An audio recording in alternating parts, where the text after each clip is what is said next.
BC బీసీల ఐక్యత వర్ధిల్లాలి. ఎందుకంటే ముస్లింలు కూడా మన బీసీలే.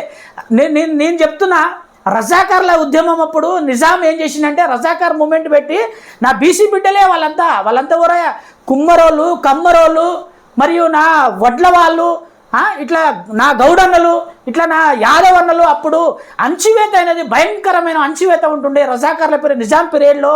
అప్పుడు రజాకార్ల ఉద్యమాన్ని దాన్ని తీసుకొచ్చి అణచివేసి మీరు మా ముస్లిం కమ్యూనిటీలో చేరారని ఒక్కొక్కరిని ఉచ్చకోత కూర్చున్నటువంటి సమయం తెలంగాణలో రాష్ట్రంలో ఉన్నది గతంలో.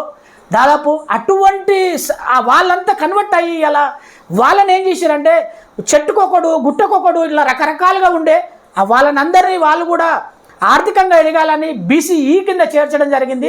సుమారుగా ఉంటే మా చిరంజీవి సార్ నిన్న మనం స్పష్టంగా చెప్పడం జరుగుతుంది. సుమారుగా 4 లక్షలు 5 లక్షలు ఉంటారంట ఏది మైనార్టీలు, బీసీ మైనార్టీలు. మరి నష్టమే ఉందా? వాళ్ళు కూడా మనోళ్ళే కదా.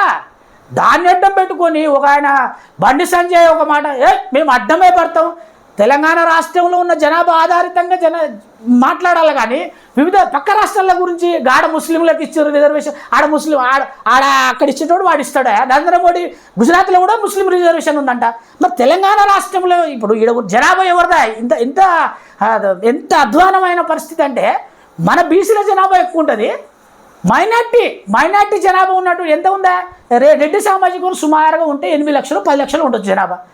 వాళ్ళు రాజ్యాధికారం వెళ్తుంటే వాళ్ళకి చప్పట్లు కొట్టుకుంటున్నారు, ప్రతి ఒక్కడు వాని చుట్టే తిరుగుతుండ్రు. ఎంత అవసరమా మనకు? మన దాంట్లో కూడా చైతన్యం అయ్యారు కదా. ఇలా మన దాంట్లో మేధావులు ఉన్నారు కదా, మన బీసీలలో కూడా చాలామంది రాజకీయ నాయకులు కూడా ఎదుగుతున్నారు కదా. అంటే ఒకప్పుడు మనకు విద్య లేకున్నది, విద్య కూడా ఒక కుట్రే. 100 సంవత్సరాలని కూడా మన బానిసలుగానే చూసడం జరుగుతుంది.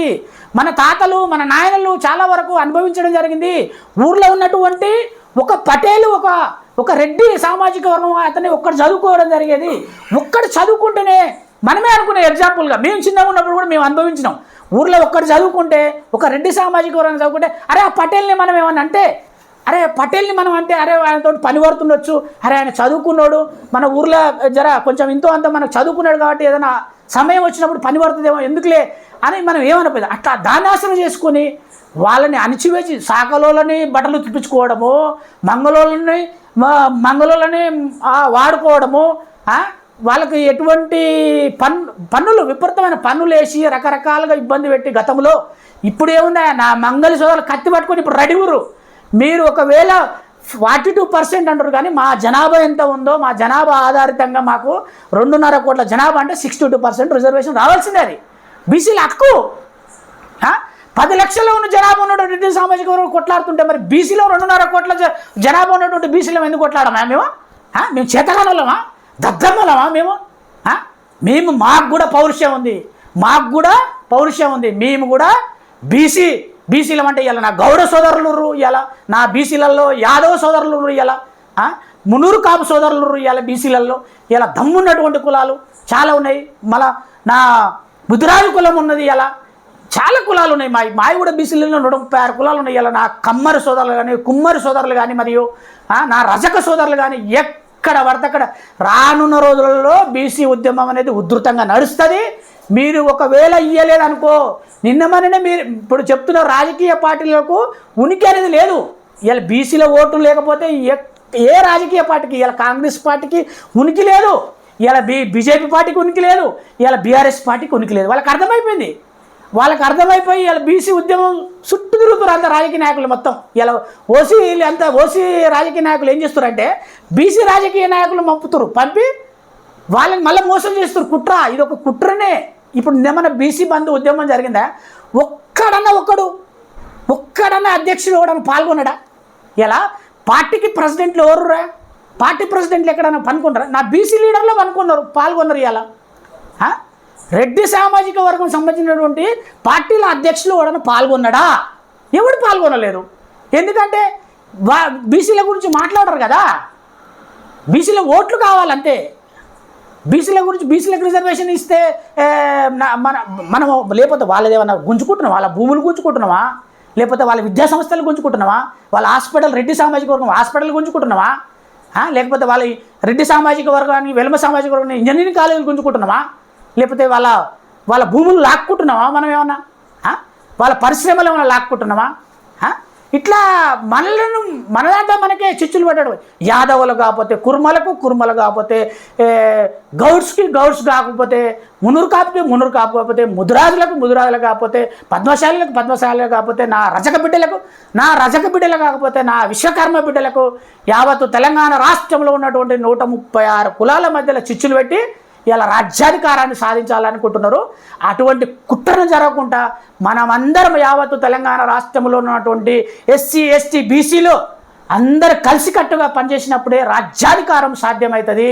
2028లో బీసీల రాజ్యాధికారం వచ్చినప్పుడే ఎస్సీ, ఎస్టీ, బీసీలకు అందరికీ సమన్యాయం జరుగుతుంది, సామాజిక న్యాయం కూడా సాధ్యమవుతుంది. అంతవరదాకా మనలను ఎన్నడు కానీ బానిసలుగానే చూస్తారు ఈ రెడ్డి సామాజిక వర్గము, వెల్మ సామాజిక వర్గము.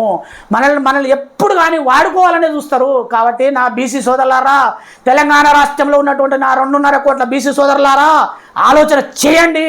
మనము జేసీ ఏర్పడి ప్రతి ఒక్క బీసీ బిడ్డ, నా ప్రాణం ఉన్నంత వరకు కూడా నేను కొట్లాడతా బీసీల గురించే, నా బీసీల హక్కుల గురించి కొట్లాడతా. ఇలా మన పిల్లల భవిష్యత్తు గురించి కూడా కొట్లాడవలసిందే. నేను డెఫినెట్గా కొట్లాడతా.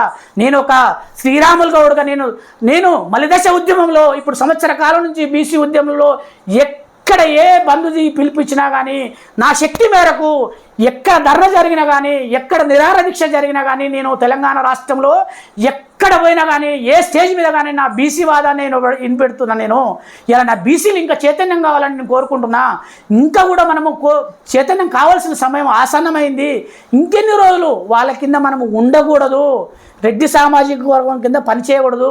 ఇవాళ ఎంపీటీసీ, జెడ్పీటీసీలు గెలవంగానే సరిపోదు, ఎంపీపీలు గెలవంగానే సరిపోదు.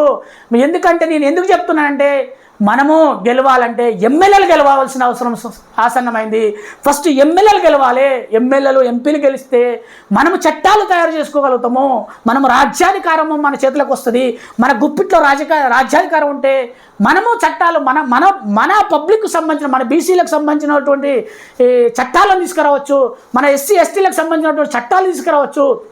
మనకు అనుకూలంగా మనం తీసుకొని రాజ్యాధికారాన్ని సాధించుకోగలుగుతాము. అప్పుడు మనకు తప్పనిసరిగా డెఫినెట్లీ తెలంగాణ